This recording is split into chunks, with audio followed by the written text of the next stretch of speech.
सुन लीजिए बाइबिल में क्या लिखा हुआ है। तब यीशु ने फिर बड़े शब्द में चिल्लाकर प्राण छोड़ दिए। गौर करना, मेरे बातों पर गौर करना, जरा ध्यान से समझना। मैं फिर से दोहरा रहा हूं। तब यीशु ने फिर बड़े शब्द में चिल्लाकर प्राण छोड़ दिए। समझ रहे हो ना किस तरह से अपमान किया। अगर मैं विशेष करके टिप्पणी कर दूं तो फिर क्रिश्चियन लोग चिल्लाने लग जावे। देखो ना, बाइबिल में तो खुद ही लिखा हुआ है कि तब यीशु ने फिर बड़े शब्द में चिल्लाकर प्राण छोड़ दिए।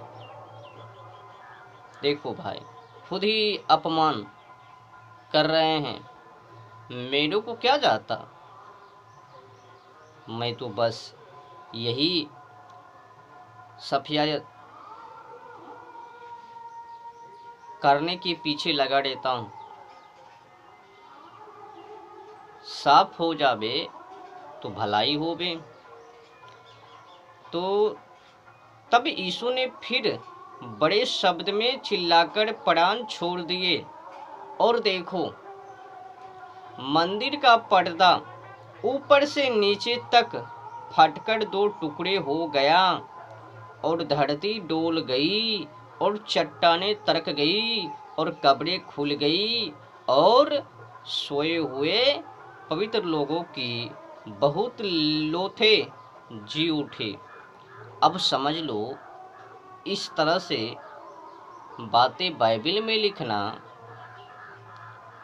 भ्रम जाल को फैलाना, आडंबर व पाखंड ढोंगी काम करना और प्रोपेगेंडा एजेंडा मिथ दुष्प्रचार करना, क्या उनको लाज नहीं, शर्म नहीं पाखंड फैलाते हुए? अब समझ सकते हो कि कोई भी बड़े विद्वानी बुद्धिजीवी इस तरह की गंदी अश्लील बातों पर विश्वास कभी ना करवे। कैसे करवे? विश्वास लायक है ही नहीं जो कि इस पर विश्वास किया जाए।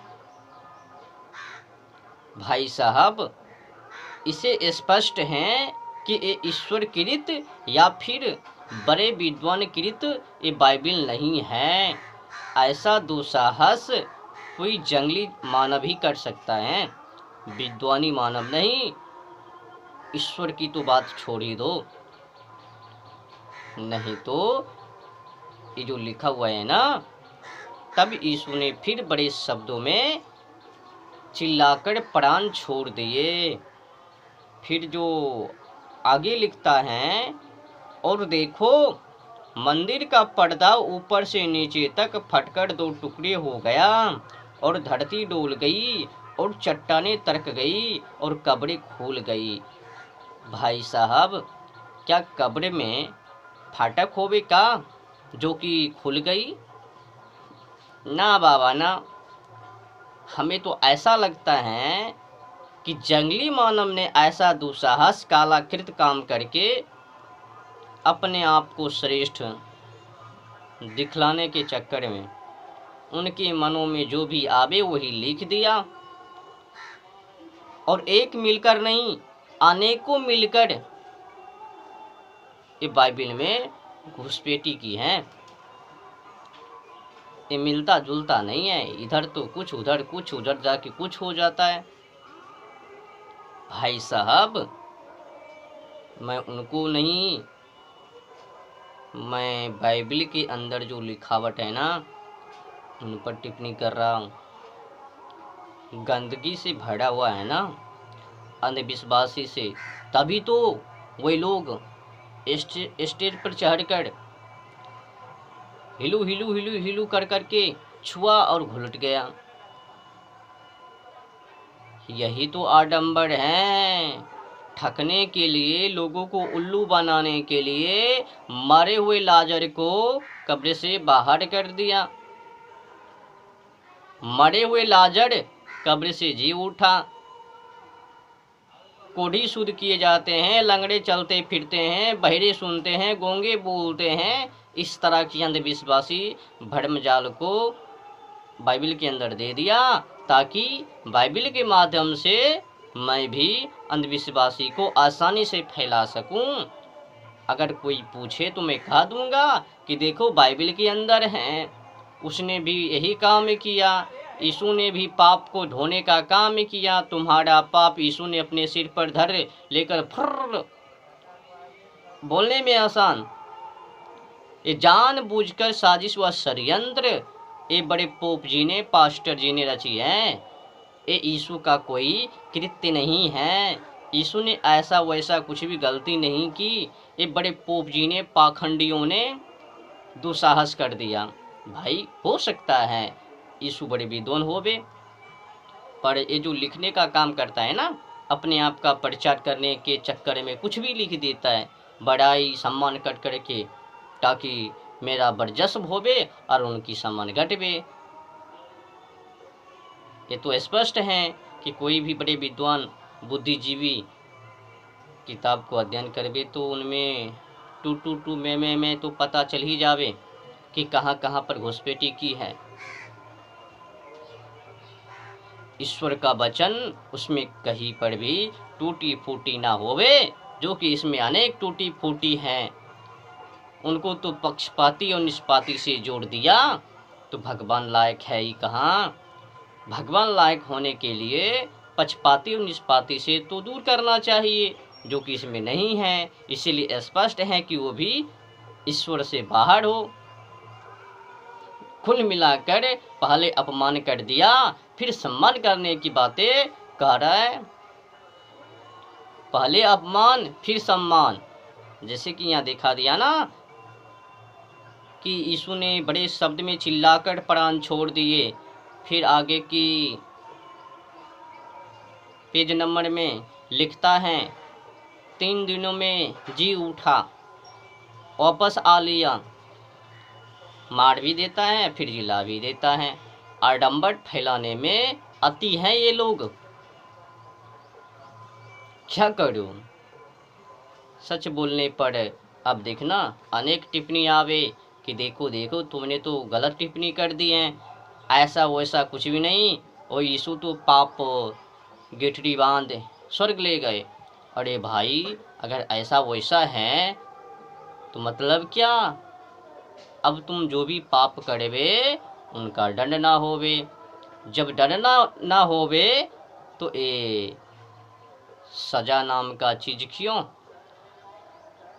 बेशर्म बेविचार जो लिखा हुआ है कहीं कहीं पर, उनको वहाँ पर न्याय ना मिलवे और उनको वहाँ पर सम्मान ना होवे, ऐसा क्यों। भाई साहब पाप गेठरी बांध स्वर्ग ले गए तो मतलब क्या, तुम तो अब स्वतंत्र हो पाप करने में, ऐसा थोड़ी होता है। तो फिर तुम पुनः यहाँ पर क्यों आते हो, तुम मरते क्यों हो, फिर तुम जन्म क्यों लेते हो।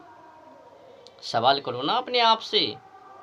जो बाइबल है ना इसमें कुछ भी लिखा हुआ है, गौर करना लिखावट पर। यीशु हो सकता है बड़े विद्वान होवे, अच्छे होवे, पर ये बाइबल से पता चलता है कि उनको भी नीचे गिरा दिया। जब बाइबल में नीचे करके लिखा हुआ है तो लोग क्यों ना उनको नीचे कावे। सम्मान तो इसी किताब से मिलवे ना। जब किताब के अंदर ही केवल गंडू व्यवस्था है तो लोग उनको सम्मान कैसे करवे। प्रूव्ड प्रमाण ये किताब है ना, किताब से ही सम्मान मिलवे, किताब से ही उनको अपमान। बस तुम लोग तो अपनी अपनी काम को बनाने के लिए हालेलुया काका के एक दूसरे को पाखंड उतारते रहते हो। फिर बाद में कह देते हो कि देखो वो भी वही कर रहा था, जगह जगह पे जा के लिखने वाले तो तुम लोग स्वयं हो। अब छू दिया अनेक लोग उलट लिया, देख तो है ना, नेट पर देख लेना, सोशल मीडिया पर, छुआ और घोलट गया, हिसू हिसू कहना शुरू कर दिया। लंगड़े वो चला रहे हैं, गूंगे को बुला रहे हैं, कोढ़ी को शुद्ध कर रहे हैं, मरे हुए लाजर को कब्र से बाहर कर रहे हैं, मरे हुए व्यक्ति को, क्षमा कीजिएगा, मेरे कहने का भाव यही है कि जो कचरे शब्द हैं उनको साफ किया जाए, बाकी जो थोड़ा मोड़ा सही है उनको सम्मान किया जाए। जहाँ सही वहाँ पर सही कहो, जहाँ पर गलत वहाँ पर गलत कहो। बस पाखंड का खंडन करो और सच्चाई का मुंडन करो, यही तो है सच्चाई मानव का कर्तव्य, फर्ज, ईमानदार। और क्या, अगर झूठाई का खंडन ना करवे और सच्चाई का मुंडन ना करवे तो अन्याय हो जावे ना। सत्य और असत्य में पता ही ना चलवे, फर्क नहीं समझने की विषय है ना।